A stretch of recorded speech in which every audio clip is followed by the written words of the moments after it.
I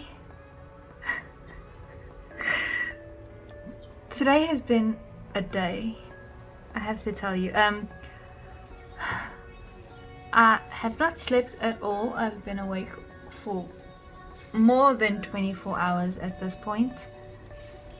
My tripod broke, so I've got a whole different system going on here. And I just realized that I left my coffee all the way over there and I'm kind of boxed in, and I am only doing this in one take. I don't care. I do not care. Also, hi, welcome to a very awkward angle. Okay.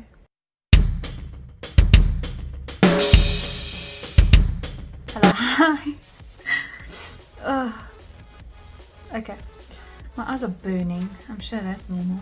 Hello, hi, my name is Kera, and welcome to my monthly series that I have cleverly dubbed Magic, Monsters and Myths, where I tell you stories of the most amazing beasties from all around the world while awkwardly looking at my script because I ramble.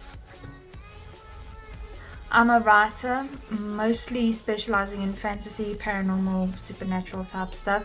So I got this idea to create this series hoping that it will help out and inspire some fellow writers out there, or just entertain the story lovers and keep you up at night. Join me. This beastie is a little laughable to me, mostly because all I can think about is Harry Potter. And I feel like that's not really being fair to him, but hear me out, okay? Firstly, the story originated in Great Britain.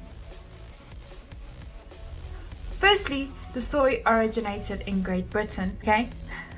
That's one thing. Secondly, from its origins, it's supposed to be a water demon that drowns kids in ponds, dams, lakes, oceans, what have you, bodies of water.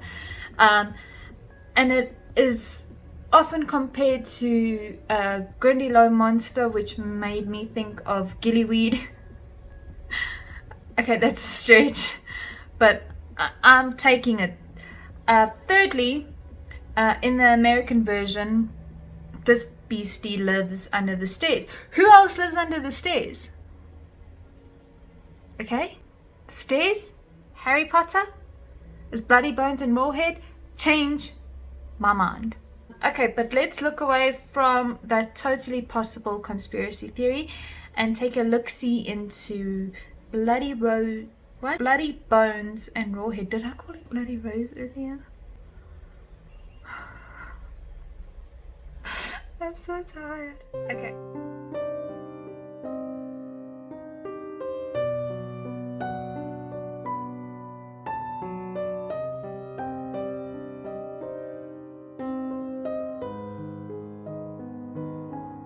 Rawhead and Bloody Bones steals naughty children from their homes, takes them to his dirty den, and they are never seen again. I'm kind of noticing a pattern here between 𝙼𝚊𝚐𝚒𝚘, which I'll link up here in the description below. I have to wonder what kids did back then for parents to try and scare them into behaving like what could kids get up to in the late 17th century? All I can picture is kids in like little cute period costumes, stealing wagons and setting barns on fire and maybe sneezing on the queen or the king. Anyways, regardless of what mischief could be managed back then, Rawhead and Bloody Bones sounds like a glam metal comedy duo. It didn't sound familiar. It tickled like a little part of my memory, but it didn't make major sparks until I read about the stairs. After Harry Potter, there was something that tickled my brainstem. Stairs, taking kids in general. Creepy man that lives under the stairs. It sounded very familiar to me. And then I realized It's that thing from baby season 1 Supernatural that I thought was such a stupid monster. It's a thing. The story originated from the UK around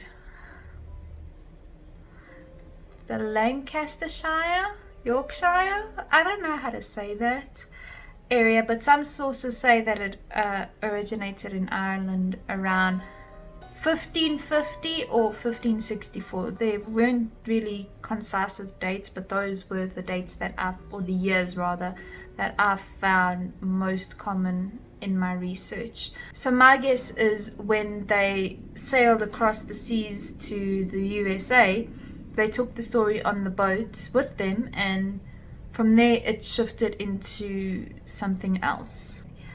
Rawhead and Bloody Bones is apparently a popular story, especially in the southern part of North America. And like the British version, it was a tale told to children to keep them from misbehaving. It is an origin story though, and a few encounters that I found on my internet dig. I'll leave them in the description box below. The Reddit one was really cool. And I don't know how true they are, or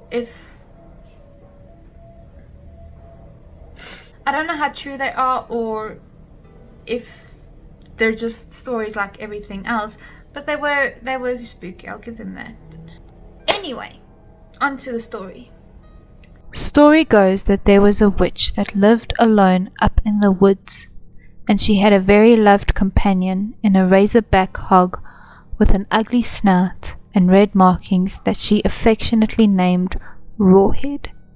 The witch never went anywhere without her beloved hog, until one day she could not find him. She discovers that a local hunter had butchered and skinned her beloved pet. Something I realized quickly is that Rawhead and Bloody Bones are two separate entities. Razorback Hog, while the most popular version that I found on my internet sleuthing, is not the only way that these monsters have been described. In some versions, Rawhead is depicted as a flat, broad, skinless skull, glistening in dark red liquid with glowing red eyes, who likes to bite his victims. Bloody Bones, and this is my favorite part, Bloody Bones has been described as a headless skeleton with strips of skin and bodily tissue hanging off dancing bloody bones. Another depiction describes a creature drenched in blood that can be seen through the cracks of floorboards and doors, rattling a large collection of bones that previously belonged to his young victims. And like 𝙼𝚊𝚐𝚗𝚜, there's a lot of stories out there but not a lot of information.